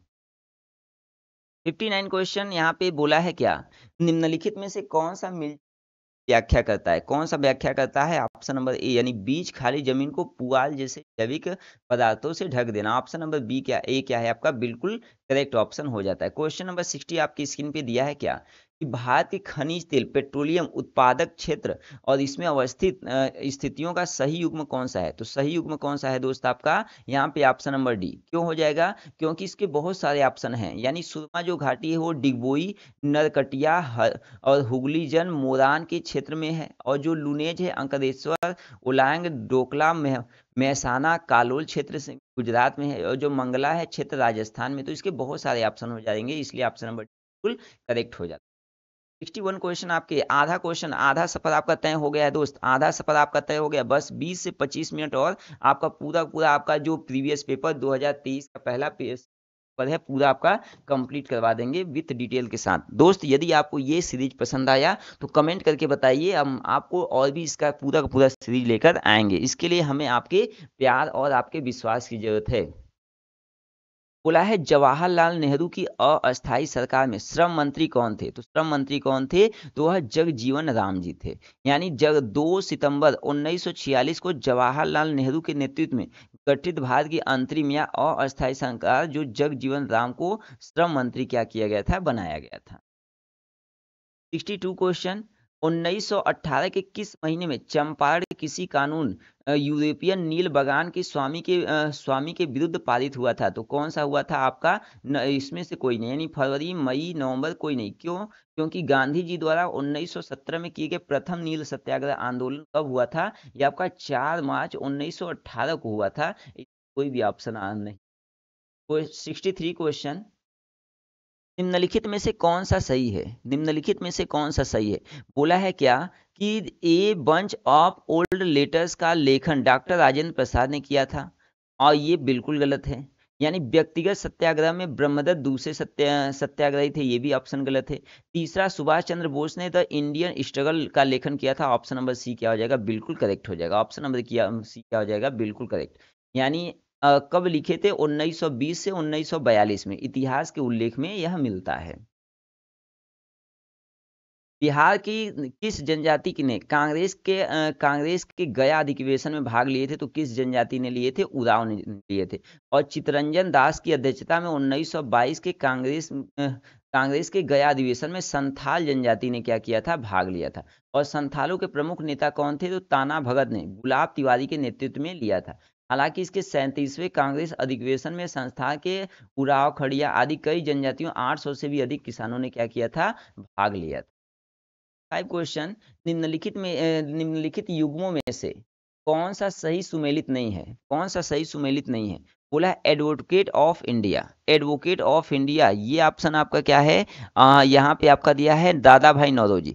यंग इंडिया जो आपका है महात्मा गांधी। इंडियन एक्सपेक्टेड जो आपका है सुरेंद्रनाथ बनर्जी। मोर देन वन ऑफ एबव और नन ऑफ दीज। तो यहाँ पे ऑप्शन नंबर डी क्या होगा? बिल्कुल सही होगा। क्यों होगा? क्योंकि जो एडवोकेट ऑफ इंडिया के लेखक हैं वो दुर्गा दास जी हैं, और जो इंडियन इंस्पेक्टर के जो लेखक हैं वो वैलेंटाइन चुरोल हैं, और इन्होंने ही बाल गंगाधर तिलक को भारतीय अशांति का जनक भी कहा था। और यंग इंडिया गांधी ने गुजराती भाषा में लिखी। तो ऑप्शन नंबर डी बिल्कुल करेक्ट। 66 क्वेश्चन, 1938 में किसकी अध्यक्षता में राष्ट्रीय योजना समिति की स्थापना की गई थी? यानी स्थापना की गई थी doctor Rajendra Prasad, Subhash Chandra Bose, Jawaharlal Nehru, more than one of above या none of these. Option number c क्या होगा? बिल्कुल करेक्ट हो जाएगा, यानी जवाहरलाल नेहरू। कब किए थे? 1938 में जवाहरलाल नेहरू की अध्यक्षता में क्या किया गया था? राष्ट्रीय योजना समिति की स्थापना। 7 क्वेश्चन, बोला है महात्मा गांधी एंड बिहार सम रैमिने सेमेंस पुस्तक के लेखक कौन थे? तो वह कौन थे दोस्त? आपके डॉक्टर राजेंद्र प्रसाद जी थे। कौन थे? डॉक्टर राजेंद्र प्रसाद। और महात्मा गांधी एंड बिहार सम रेमिनेंसेस के पुस्तक भारत के प्रथम राष्ट्रपति कौन थे?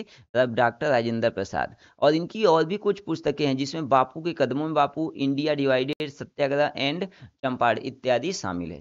ये 8 क्वेश्चन, यहाँ पे किस आंदोलन के प्रभाव में आकर बिहार के लोगों ने चौकीदार कर देने से इनकार कर दिया था? तो ऑप्शन नंबर सी बी क्या हो जाएगा? बिल्कुल करेक्ट, यानी सविनय अवज्ञा आंदोलन। सविनय अवज्ञा आंदोलन कब चलाया गया था? तो यह आपका अप्रैल 1930 में द्वारा चलाया गया था, गांधी जी द्वारा चलाया गया था। और इस आंदोलन में बिहार के लोगों ने चौकीदार का जो कर था वह देने से क्या किए थे, इनकार कर दिया।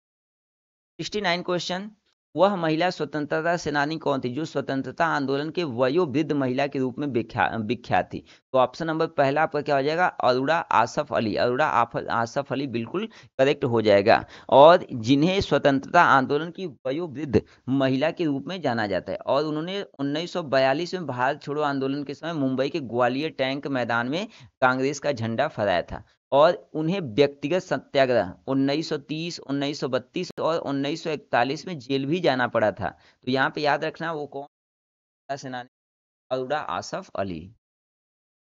17 क्वेश्चन आपकी स्क्रीन पे क्या दे रखा है दोस्त, यदि आप तक आप लोगों ने आप लोग चैनल को सब्सक्राइब कर लीजिए, क्योंकि दोस्त मैं ये कंटेंट बना रहा हूँ बड़ा मेहनत से बना रहा हूँ। यदि आपका प्यार मिला तो मुझे अच्छा लगेगा। दोस्त मैं आपके प्यार का आभारी रहूंगा, बहुत बहुत आभारी रहूंगा।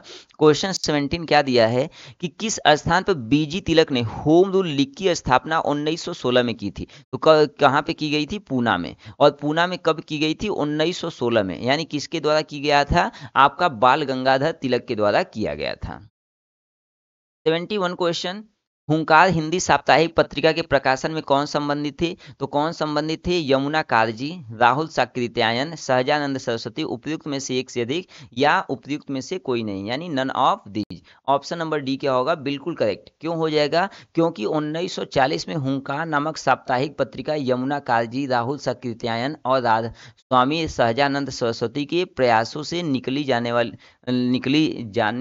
प्रारंभ हुई थी। 72 क्वेश्चन क्या दिया है, बोला है कि किस अंग्रेज सैन्य अधिकारी ने झांसी की रानी को यह कहते हुए श्रद्धांजलि दी थी कि यहाँ वह औरत सोई हुई है जो विद्रोहियों में एकमात्र मर्द थी? यानी एकमात्र मर्द थी, तो वही ह्यूरोज ने कहा था। किसने कहा था दोस्त, ह्यूरोज ने कहा था। अब 73 क्वेश्चन क्या बोला है, आपको मिलान करना है। और मिलान यहाँ पे करना है दोस्त, तो मिलान में आपका क्या दिया है कि एक तरफ आपका नागरों के नाम दिया है, और दूसरा तरफ आपका क्या दिया है आपका दोस्त, दूसरी तरफ आपका दिया है यहाँ पर दल और राजनेता। पहला क्या दिया है, गरीबी हटाओ, यानी जो आपका है यह क्या दिया है आपका, गरीबी हटाओ। देखिए यहाँ पे आपका कोड से रिलेटेड दिया है A, B, C और D, यानी A, B, C और D। यहाँ पर देखिए गरीबी हटाओ, जो आपका गरीबी हटाओ है दोस्त, यह आपका किससे संबंधित है, इंदिरा कांग्रेस से संबंधित है। और जो आपका लोकतंत्र बचाओ है वो किससे संबंधित है, जो लोकतंत्र आपका बचाओ है वो किससे संबंधित है, जनता दल से। और जो आपका तो यहाँ पे जो गरीबी हटाओ ये किससे संबंधित है, आपका इंदिरा कांग्रेस। जो लोकतंत्र बचाओ है वो आपका किससे है, जनता दल। और जो आपका यहाँ पे जोतने वालों भूमि है ये 12वां मोर्चा। और जो आपका तेलुगुओं के स्वाभिमान की रक्षा है यह आपका क्या हो जाएगा, एनटी रामावत। यानी ऑप्शन नंबर जो आपका बी होगा बिल्कुल करेक्ट ऑप्शन हो जाएगा। यानी गरीबी हटाओ किससे संबंधित था, आपका इंदिरा कांग्रेस। लोकतंत्र बचाओ जनता दल। जोतने वाली भूमि किससे संबंधित है, वामा मोर्चा। और तेलुगुओं के स्वाभिमान की रक्षा क्या है, आपका एनटी रामावत है। निम्नलिखित में से कौन सा रूसी क्रांति तथा यूएसआर के प्रभाव के तहत निर्मित हुआ है? तो कौन सा हुआ है, ऑप्शन नंबर डी बिल्कुल होगा। क्यों होगा, क्योंकि रूसी क्रांति का जो यूएसएसआर के प्रभाव में साम्यवाद यूरोप हो गया, पूर्वी दक्षिण एशिया तक का इसका प्रसार बढ़ गया था, और इसी की वजह से ये सब काम हुआ था। 75 क्वेश्चन दिया है क्या, किसने कहा अपनी राष्ट्रीय पहचान की अपेक्षा भारत की समस्याओं का मूलभूत कारण है? तो किसने कहा था, दीनदयाल उपाध्याय जी ने कहा था। यानी अपनी राष्ट्रीय पहचान की उपेक्षा भारत की समस्याओं का मूलभूत कारण है, किसने कहा, दीनदयाल उपाध्याय जी ने कहा था। क्वेश्चन नंबर 77 आपकी 76 आपकी स्क्रीन पे क्या दे रखा है, बोला है निम्नलिखित में से असहयोग आंदोलन में भाग लेने वाले खेतिहारों की प्रमुख मांग कौन सी थी? यानी प्रमुख मांग कौन सी थी, ऑप्शन नंबर डी क्या होगा, बिल्कुल करेक्ट होगा। क्यों होगा, क्योंकि असहयोग आंदोलन में भाग लेने वाले किसानों की प्रमुख मांग थी राजस्व में कमी करना, बेगारी का उन्मूलन करना तथा जमींदारों का बहिष्कार किया जाना। और आदिवासी खेतिहरों ने वन क्षेत्रों में अपने पशुओं को चराने, ईंधन की लकड़ी तथा फल इकट्ठा करने हेतु वनों में प्रवेश की अनुमति की मांग की। अतः विकल्प नंबर डी क्या होगा, सही हो जाएगा। बहुत सारे ऑप्शन इसका सही था। 77 मार्टेन्क्यू ने सरकार के अंतर्गत विधायिका, कार्यपालिका और न्यायपालिका के मध्य शक्तियों का विभाजन निम्नलिखित में से अपनी किस पुस्तक में प्रभावित किया था? तो किस पुस्तक में? The spirit of the laws में किए थे। 78 क्वेश्चन, निम्नलिखित में से ब्रिटिश शासन के दौरान भारतवर्ष के अंतर्गत निवनीकरण का कौन सा मुख्य कार्य था? तो यहाँ पे ऑप्शन नंबर जो सी होगा बिल्कुल करेक्ट हो जाएगा। यानी कौन सा दोस्त था आपका? विस्तारित खेती की मांग करना था। थोड़ा सा दोस्त आपका समय कम है, थोड़ा सा वीडियो लंबा हो जाए, इसलिए मैं थोड़ा सा करवा दे रहा हूँ। यानी ऑप्शन नंबर सी क्या हो जाएगा? बिल्कुल करेक्ट हो जाएगा। 79 क्वेश्चन आपके स्क्रीन पे क्या दिया है? भारत की किस संस्था का आदर्श वाक्य है धर्मो रक्षति रक्षति? कानून तभी रक्षा करता है जब उसकी रक्षा की जाती है। तो ये किसका कथन है? अनुसंधान और विश्लेषण विंग, यानी अनुसंधान और विश्लेषण विंग। निम्नलिखित आंदोलन में से किसका सरदार वल्लभ भाई पटेल द्वारा नेतृत्व किया गया और वह सफल रहा? यानी किसका नेतृत्व किया गया, वह सफल रहा? तो किसका किया गया था दोस्त? आपका ऑप्शन नंबर सी यहाँ पे करेक्ट हो जाएगा। यानी किसका किया गया था? बारदोली सत्याग्रह। जो बारदोली सत्याग्रह ये आपका गुजरात में किया गया था और इसी समय महिलाओं ने उन्हें सरदार की उपाधि भी दिए थे।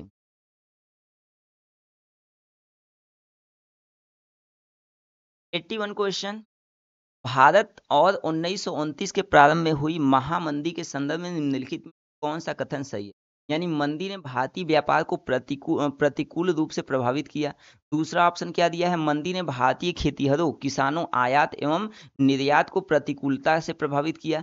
तीसरा ऑप्शन क्या दिया है आपका? कि प्रभाव संकेत करता है कि 20वीं सदी के प्रारंभ में विश्व अर्थव्यवस्था कैसे एकीकृत रहता है। तो ऑप्शन नंबर डी सही होगा, क्योंकि इसके बहुत सारे ऑप्शन है। यानी मंदी उस आर्थिक स्थिति को कहते हैं जहां के लोग क्रम शक्ति घट जाती है, उसे मंदी कहते हैं। और ये 1929 के प्रारंभ में वैश्विक महामंदी का असर विश्व समेत भारत पर भी पड़ा था। तो इसके बहुत सारे ऑप्शन है, इसलिए ऑप्शन नंबर डी क्या होगा? बिल्कुल करेक्ट हो जाए।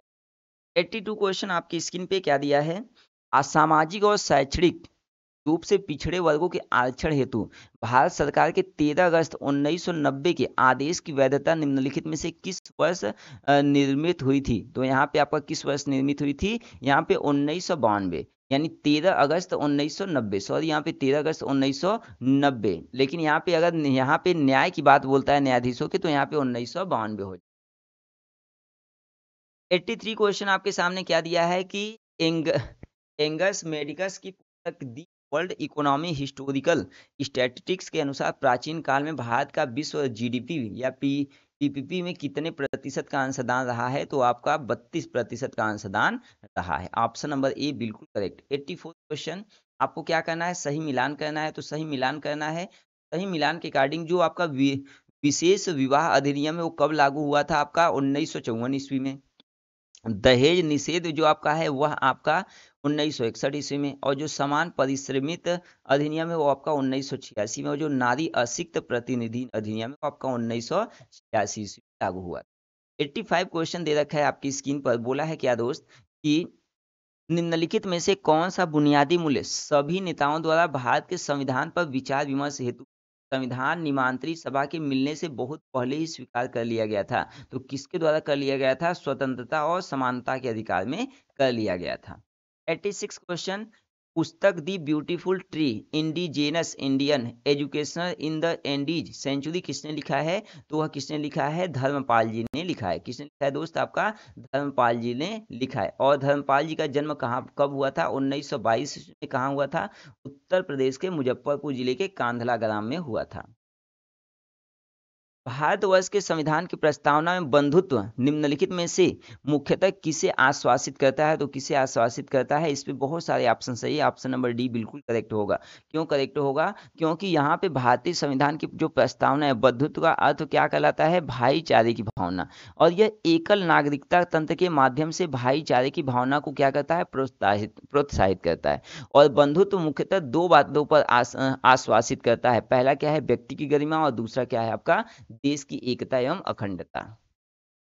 इनमें से किसने कहा भारतीय न्यायपालिका विलासी मुकदमेबाजी से ग्रसित है? किसने कहा था? यहाँ पे ऑप्शन नंबर सी, यानी एनजी रमना ने किया था। और एमजी रमना, और ये भारत के 48वें मुख्य न्यायाधीश थे। और भारतीय अनुच्छेद 124 से 147 सर्वोच्च न्यायालय की संरचना, नियुक्तियां, शक्तियां और प्रक्रियाओं के आदि से यह आपका सम्मिलित है। क्वेश्चन नंबर 89, निम्नलिखित में से कौन सा पारिस्थितिकी तंत्र में गैसीय जैव भू रासायनिक चक्र नहीं है? तो कौन सा आपका है? आपका फास्फोरस जो चक्र है वो आपका पारिस्थितिकी तंत्र में नहीं है। ऑप्शन नंबर ए क्या होगा? बिल्कुल करेक्ट आंसर हो जाएगा। 90 क्वेश्चन क्या दिया है? निम्नलिखित में से कौन सा जीव क्लोरोफिल की उपस्थिति में सूर्य के प्रकाश का उपयोग कर अकार्बनिक पदार्थों में कार्बनिक यौगिकों में परिवर्तित करता है? तो ऑप्शन नंबर डी होगा, क्योंकि इसके बहुत सारे यानी जो आपके ये पेड़ पौधे होते हैं, यानी जो क्लोरोफिल होता है वह सोपोषी भी होता है, इसमें कुछ जीवाणु भी होते हैं, ये जंतुओं में भी लाभ पहुंचाते हैं। तो ऑप्शन नंबर डी क्या हो जाएगा? बिल्कुल करेक्ट ऑप्शन हो जाएगा। 91 क्वेश्चन, निम्नलिखित में से किसके पास उच्च ऊर्जा स्तर का छोटा तरंगदैर्ध्य है? तो किसके पास है? आपका बैगनी यानी पराबैंगनी किरण के पास है। पराबैंगनी इसका राइट आंसर हो जाएगा। प्रत्येक कोशीय स्तर पर गैर अपघटनीय रसायनों के लगातार रासायनिक संचय की प्रक्रिया को किस रूप में माना जाता है? तो इसे किस रूप में माना जाता है दोस्त? इसे बायो जैविक आवर्धन यानी बायोलॉजिकल मैग्निफिकेशन के रूप में माना जाता है। जनसंख्या की वहन क्षमता किसके द्वारा निर्धारित की जाती है? तो यह आपका सीमित संसाधन के द्वारा, यानी जो संसाधन है, जो उपकरण की सामग्री है, वह कितना तो हो रहा है, उसी पर डिपेंड करता है। यानी जैसे जैसे आप जनसंख्या वृद्धि होती है, वैसे वैसे जो संसाधन है वो धीरे धीरे कम होती रहती है, तो इसी पे आपका डिपेंड करता है।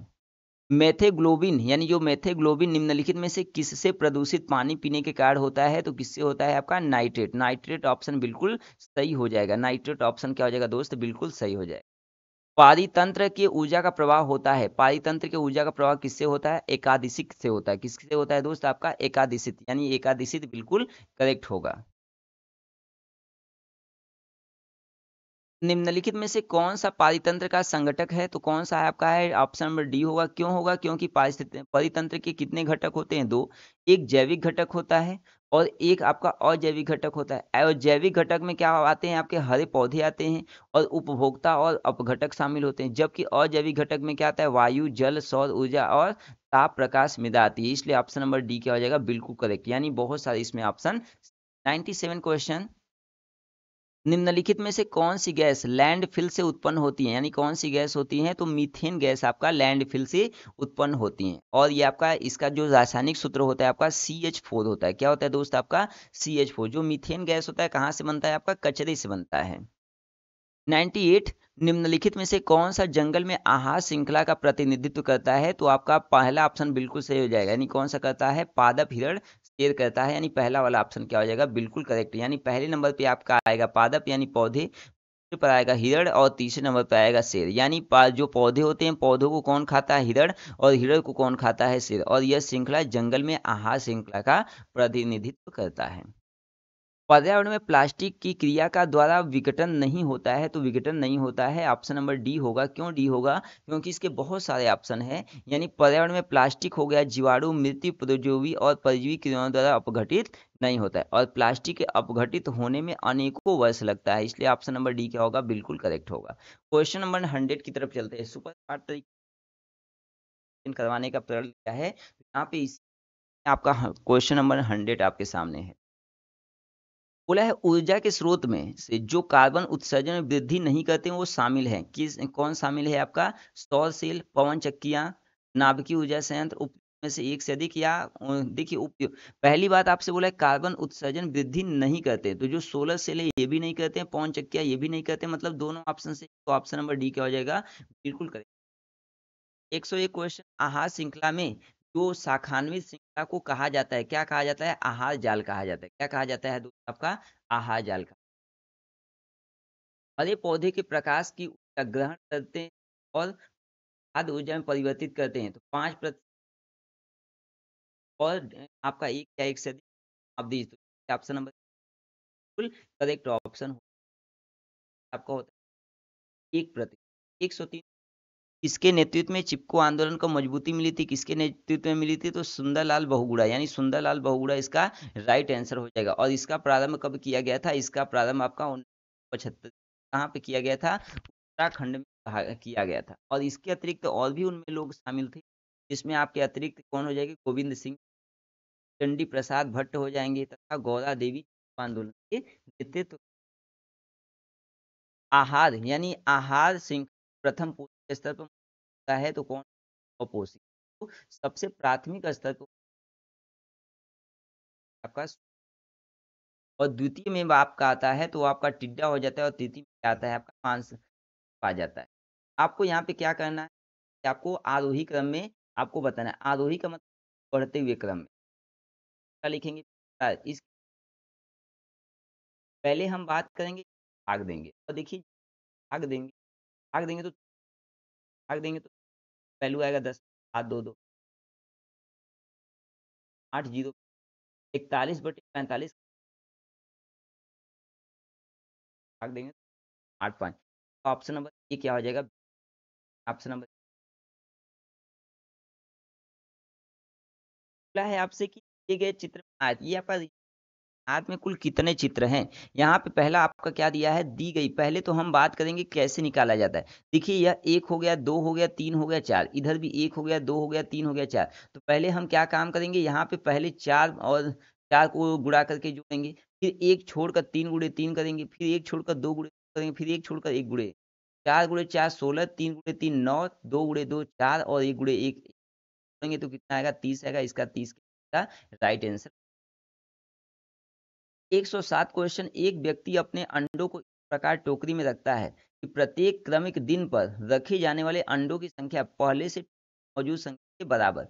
इस प्रकार टोकरी में 24 दिन में पूरी भर जाती है। कितने दिनों के बाद टोकरी 1/4 भर जाएगी। तो यहाँ पे प्रश्न के अनुसार क्या दिया है, 24 दिन में 1 और 23 क्या हो जाएगा आपका 1/, यानी ऑप्शन नंबर क्या हो जाएगा, सी बिल्कुल करेक्ट ऑप्शन हो जाएगा। तो यहाँ पे ऑप्शन नंबर जो आपका सी था करेक्ट ऑप्शन। क्यों, क्योंकि 22 दिन में 1/4, तो यहाँ पे 22 दिनों में का 1/,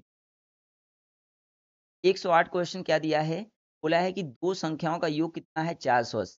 हम मान लेते हैं पहली संख्या जी है, दूसरा आपका यस है, और बोला है क्या, यदि बड़ी संख्या 2% कमी की जाती है और छोटी संख्या 10% की जाती है तो प्राप्त संख्या बराबर होंगी। यानी यहाँ पे आपका क्या है, पहली जो संख्या है वो आपका 2% की कमी की गई मतलब 98%, और दूसरे में 10% की वृद्धि की गई मतलब 110%। और जब यश को इधर लाएँगे तो गुणा है तो भाग, यहाँ पे 100 से 100 क्या हो गया, कट गया, और यहाँ पे जब भाग दें तो 50 आएगा। और जो बड़ी संख्या हम माने थे वो आपका क्या था, 55, यानी 480 पूरा करेंगे। 3300/3 का राइट आंसर आएगा। परिमित अनुक्रम 486, 324, 216, 144 में अगला क्रम क्या होगा। अगला क्रम क्या होगा, तो देखिए जो आपका ये क्रम जा रहा है -162, -8, -72, -48 घटते हुए क्रम में जा रहा है। तो इसका राइट आंसर क्या होगा दोस्त, आपका 96 का, यानी जब जाएंगे तो कितना जाएगा, 96। और यहाँ पे प्रत्येक में भाग दिया गया है, भाग देकर भागफल को क्या किया गया है, घटा दिया गया। 110 आपको श्रृंखला की पूर्ति करना है, श्रृंखला की पूर्ति करना है। 240 120 ये गैप है, 160 और 9। यहाँ पे जो आपका कथन है, जैसे 240 से 120 में जाने के लिए हमें 0.5 का गुणा करना, और 120 1 का गुणा किए तो कितना आया, 120, और 120 में 1.5 का गुणा किए तो कितना आया, यानी 0.5 हर में जुड़ता जा रहा है। जब यहाँ पे 0.5 का में 0.5 जोड़े क्या भरा जाएगा, ऑप्शन नंबर 111 क्वेश्चन, अधिक और रिक्त स्थानों को भरना है। तो अगर यहाँ पे आप कोडिंग करेंगे तो यहाँ से जो आपका जी और 20 जो आर है वो आपका यम से जुड़ा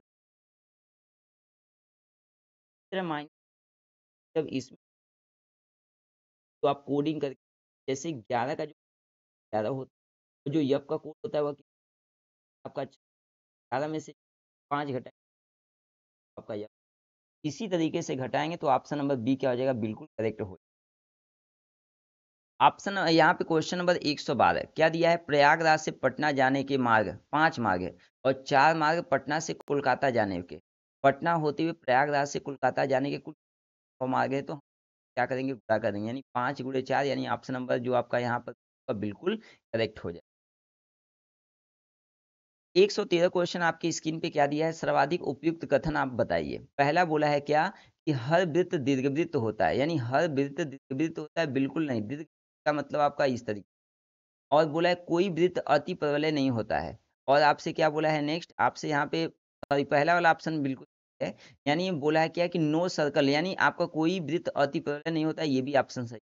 हर वृत्त वर्ग आयत होता है, ये भी आपका सही है। और उपयुक्त में से एक से अधिक, मतलब ऑप्शन नंबर डी क्या हो जाएगा, बिल्कुल का जो तीनों 140 क्वेश्चन आपके इसके। थोड़ा सा दोस्त समय ज़्यादा हो गया इसलिए फास्ट हम करवा रहे हैं। आप वीडियो को रोक रोक कर उसको अच्छे तरीके से देख लीजिएगा, समझ लीजिए। बोला कि कोड शब्द को यहाँ पे ये भाषा में लिखा गया है और स्टेप को इस रूप में लिखा गया है, तो हमें बोला है कि इस लिखा जाना चाहिए। तो जिस प्रकार से कोड को इसमें लिखा गया है और स्टेप को इसमें लिखा गया है, उसी प्रकार से इस क्या किया गया है, इसमें लिखा गया है। यहाँ पे कोड में आपका वैल्यू लिखा गया है, यानी कोड में क्या किया गया है दोस्त, आपका वैल्यू लिखा गया है। जैसे आपका यस है तो यस में आपका एक घट जाएगा तो आपका 19 कोड का होता है, तो यहाँ पे 19 में एक घटेगा, आपका कितना हो जाएगा, 18 हो जाएगा। क्या हो जाएगा दोस्त, आपका 18 हो जाएगा। इसी तरीके से आपका जोड़ा गया, तो ऑप्शन नंबर जो आपका यहाँ पर बी होगा बिल्कुल करेक्ट हो जाएगा। नेक्स्ट क्वेश्चन, एक वृत्त का क्षेत्रफल कितना दिया है, 40 पाई स्क्वायर। तो वृत्त की त्रिज्या बराबर भुजाओं वाले वर्ग के क्षेत्रफल हैं, तो कितना है आपका, यानी हम जानते हैं वृत्त का क्षेत्रफल कितना होता है, पाई आर स्क्वायर। दिया है वैल्यू कितना, 40 पाई स्क्वायर, तो पाई ऐसे पाई क्या होगा, कैंसिल। यहाँ पे आर स्क्वायर को भेजेंगे तो कड़ी में कितना हो जाएगा, 40 पाई। और वर्ग की जो भुजा होती है वो आपका क्या होता है, यहाँ पे कड़ी में 40 पाई। और वर्ग का जो क्षेत्रफल होता है भुजा स्क्वायर, यहाँ पे स्क्वायर करें तो आपका 40 पाई हो जाएगा, यानी आपका जो आंसर नंबर सी है बिल्कुल करेक्ट। 116 क्वेश्चन, यहाँ पे आपको बताना है क्या, समूह से भिन्न है कौन, तक, कागज, पेंसिल, पेन, रबड़। देखिए जो सारे के सारी चीजें हैं, ये सारे के सारी चीजें आपका क्या है, पढ़ने मतलब करने के लिए काम में आता है, जो कि पढ़ने के लिए काम में आता है। तो ऑप्शन नंबर क्या हो जाएगा, करेक्ट, यानी क्या होगा, बिल्कुल करेक्ट। अंग्रेजी वर्णमाला में यदि एक एक डी दो पी चार हो तो कौन सा दर्शाएगा। ए का मतलब एक का स्क्वायर किया गया है, का मतलब दो का स्क्वायर चार किया गया है, का मतलब चार का स्क्वायर किया गया है, चार एक स्क्वायर किया गया है, मतलब आपका 9 क्या हो जाएगा, करेक्ट हो जाएगा। क्वेश्चन नंबर 118 दिया है दो संख्याओं 21 संबंधित 10 के अनुपात में है, यदि उनका मशक 11 है तो उनका संख्याओं का योग 341 141 241 कौन सा ऑप्शन होना। ऑप्शन नंबर ए बिल्कुल सही होगा, क्यों होगा, क्योंकि यहाँ पे 21 सही 10 का जो मसा होगा वह क्या होगा, 11। पहली संख्या कितना दिया है, 21 गुणे 11, तो यहाँ पे दो। दूसरी संख्या क्या दिया है आपका, 10 गुणे 11, तो हो जाएगा 110। और हम सभी संख्याओं को यदि जोड़ देते हैं तो कितना आता है आपका, 340 हो जाता है। प्रॉफिट लॉस का क्वेश्चन दे रखा है, एक स्मार्टफोन को ₹P में बेचने पर हमें कितना होता है, 10% का लाभ होता है। और स्मार्टफोन को Q में बेचने पर कितना, 4% की हानि होती है। तब P संबंधी Q यानी P रेशियो Q का मान कितना होगा, तो यहाँ पे ऑप्शन नंबर डी होगा। क्यों होगा, क्योंकि अगर हम यहाँ पे बात करते हैं P और यहाँ पे 110 रुपए की बात करेंगे तो यहाँ पे आपका हो जाएगा 100 यहाँ पे इसको हल करेंगे तो कितना आ जाएगा, 110 संबंधी 96। और यहाँ पे अगर हम इसमें कॉमन लेकर हल करते हैं तो 55/48। और यहाँ पे आप देख रहे हैं कि ऑप्शन नंबर ए और सी दोनों सही है, इसलिए ऑप्शन नंबर डी क्या हो जाएगा, बिल्कुल करेक्ट ऑप्शन हो जाएगा। और आज का ये इस सीरीज का लास्ट क्वेश्चन है, ये पूरा रियल पेपर है दोस्त, आप मिला लीजिएगा, ये पूरा पूरा आपका रियल पेपर है, ये पूरा का पूरा क्या है दोस्त, आपका रियल पेपर है। एजुकेशन शब्द के अक्षरों में कितने प्रकार से व्यवस्थित किया जा सकता है ताकि स्वर एक साथ आ जाए। तो पहली बात, एजुकेशन में यदि स्वरों की बात करेंगे तो स्वर आपका हो जाएगा ई यू ए आई ओ, मतलब आपका क्या हो जाएगा, 5 स्वर हो जाएंगे। और व्यंजन कितने हो जाएंगे, 4। तो स्वरों को एक साथ रखते हैं, तो स्वरों को जब एक साथ रखेंगे तो फैक्टोरियल में करके लिखेंगे, तो फैक्टोरियल 5 गुणे फैक्टोरियल 5। यहाँ पे जब तोड़ेंगे तो 5 गुणे 4 गुणे 3 गुणे 2, और फिर इसे भी तोड़ेंगे तो 5 गुणे 4 गुणे 3 गुणे 2, मतलब इसका गुणा करेंगे तो कितना हो जाएगा, 14,400। मतलब 14,400 तरीके से हम इसको क्या कर सकते हैं दोस्त, लिख सकते हैं। तो इस तरीके से आपने देखा कि बहुत ही शानदार तरीके से मैंने आपको प्रीवियस पेपर का बहुत ही बेहतरीन तरीके से रिवीजन करवाया। और लास्ट में आपसे जाते जाते दोस्त कहते हैं, यदि आपको ये स्लाइड पसंद आया तो एक बार ईमानदारी से चैनल को सब्सक्राइब कर दीजिए और बेल आइकन को भी ऑन कर दीजिए। अगर आपको वीडियो अच्छा लगा तो एक प्यारा सा कमेंट करिए कि हमें इससे कुछ बेनिफिट हुआ और मैं इस तरीके का और स्लाइड लेकर आऊँ। तो आज के लिए बस इतना ही, बाय बाय।